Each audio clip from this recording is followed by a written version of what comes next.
15ই August বাবা মা ভাই বোন যা হারিয়েছি, আমাদের বিচার চাওয়ার কোনো অধিকার ছিল না। কিন্তু আওয়ামী লীগ যখন সরকারে এসেছে তখনই এই বাংলাদেশের উন্নতি হয়েছে। কোটা আন্দোলন হয়েছিল 2018-তে, আমরা এটা মেনে নিয়ে বাতিল করে দিয়েছিলাম কোটা পদ্ধতি।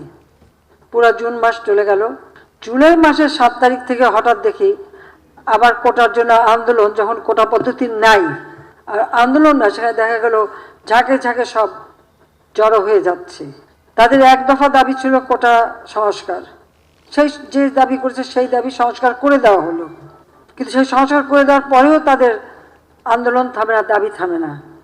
আন্দোলন কোটা আন্দোলন করছে এক জায়গায়, কিন্তু চারিদিক থেকে ঢাকার সেখানে সেই জঙ্গি ঝুঁকে একদিকে হত্যাকাণ্ড চালানো, অপরদিকে যে সমস্ত প্রতিষ্ঠানগুলি মানুষের সেবা দেয়, যেমন দুর্যোগ মোকাবেলায়, সেখানে অগ্নিসংযোগ, বাংলাদেশ টেলিভিশন সেখানে অগ্নিসংযোগ, সেই সেতু ভবনে অগ্নিসংযোগ, ডাটা সেন্টার, বিটিআরসি ভবন যেখান থেকে পুরো ডিজিটাল সিস্টেমটা সারা বাংলাদেশে পরিচালনা করা হয়, স্যাটেলাইট থেকে যেখানে সমস্ত কিছু নিয়ন্ত্রণ করা হয়, সেটাকে আগুন দেওয়া হলো। তার সাথে আসলো মেট্রো রেল, অত্যন্ত আধুনিক মেট্রো রেল, দুইটা স্টেশন পুড়িয়ে দিল। এক্সপ্রেসওয়ে 2010 থেকে প্ল্যান করে সেটা টোল প্লাজা ভেঙে নষ্ট করে দেওয়া হলো যাতে চলতে না পারে। আগুনে পড়া হানি ফ্লাইওভার, সেটাও টোল প্লাজা পোড়ানো, সেটারও ধ্বংস। অর্থাৎ আপনারা একটা জিনিস লক্ষ্য করেন যে ঠিক মানুষের সেবা দেওয়ার জন্য যে কাজগুলি, সেই জায়গাগুলিতেই কিন্তু আঘাতটা হানা হয়েছে। সিটি কর্পোরেশনের ময়লা ফেলার যে গাড়িগুলি, সেগুলি পুড়িয়ে দেওয়া হলো। আজকে কত মানুষের জীবন গেছে।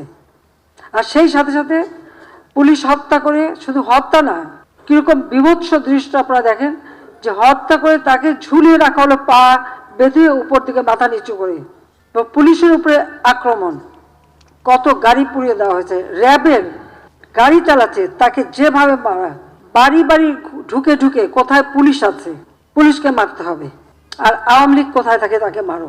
মসজিদে ঢুকে মসজিদের মাইক ব্যবহার করে মিথ্যা অপবাদ দিয়ে মানুষ ডেকে নিয়ে এসে তারপরে এই নারকীয় কাণ্ড চালানো হয়েছে, এবং এ পর্যন্ত অনেকগুলি মৃত্যুর খবর আপনারা পেয়েছেন। বাংলাদেশে আসার পর থেকে আর 75-এর পর থেকে তো আমরা শুধু লাশের মিছিলই পাচ্ছি, দেখছি। এবারেও প্রায় 200-র উপর মানুষ মারা গেল। দোতলা বাড়ির মধ্যে জানলার কাছে ছেলেটা, তার গুলি লেগেছে, বলে হেলিকপ্টার থেকে গুলি লেগেছে। আপনারা বলেন হেলিকপ্টারের গুলি ঘরের মধ্যে ঢুকবে কিভাবে? আর সেই গুলি ঢুকে কিন্তু তা দেওয়ালের যে ফুটো করে দিয়েছে। সেখানে তদন্তের জন্য লোক গেছে, তারা দেখে তাহলে সেখানে হেলিকপ্টার দিয়ে গুলি করলো কিভাবে?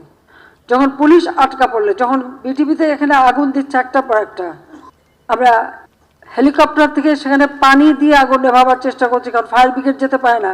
আমার সব থেকে আধুনিক ফায়ার ব্রিগেডের যে গাড়িগুলি সব পুড়িয়ে দিয়েছে, মানুষগুলিকে মেরে তাড়িয়ে দিয়েছে। তখন বাধ্য হয়ে হেলিকপ্টার থেকে আবার পানি দিয়ে সে আগুন নেভাতে চেষ্টা করলাম। সেই সময় আবার অনেক জায়গায় পুলিশ আটকা পড়লো, তার নিচে আগুন দিয়ে দিয়েছে, পুলিশ উপরে ছাদে বসে আছে, খবর দিল, আমরা হেলিকপ্টার দিয়ে তাদের উদ্ধার করলাম।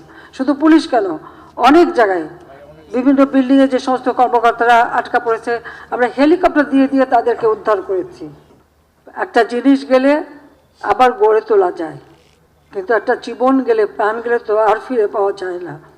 আর যারা আপনজন হারিয়েছে, যে মা তার সন্তান হারিয়েছে, যে সন্তান যার বাবা হারিয়েছে, তাদের কষ্ট আর কেউ না বুঝুক, আমি তো বুঝি। কারণ আজকে এই আগস্ট মাস আমি তো সেই বাবা মা ভাই সব হারিয়ে সেই ব্যথা বেদনা কষ্ট নিয়েই এই বাংলাদেশে ফিরে এসেছিলাম। নিজের ছোট ছোট বাচ্চাদের মাতৃস্নেহ বঞ্চিত করে কেন? বাংলাদেশের মানুষের জন্য, যে এই দেশের মানুষের সুন্দর জীবন পাবে, উন্নত জীবন পাবে। এই যে এতদিন এত শ্রম দিলাম, কষ্ট দিয়ে, নিজের দিকে তো তাকাইনি, নিজের ছেলেমেয়ের জন্য কিছু করিনি।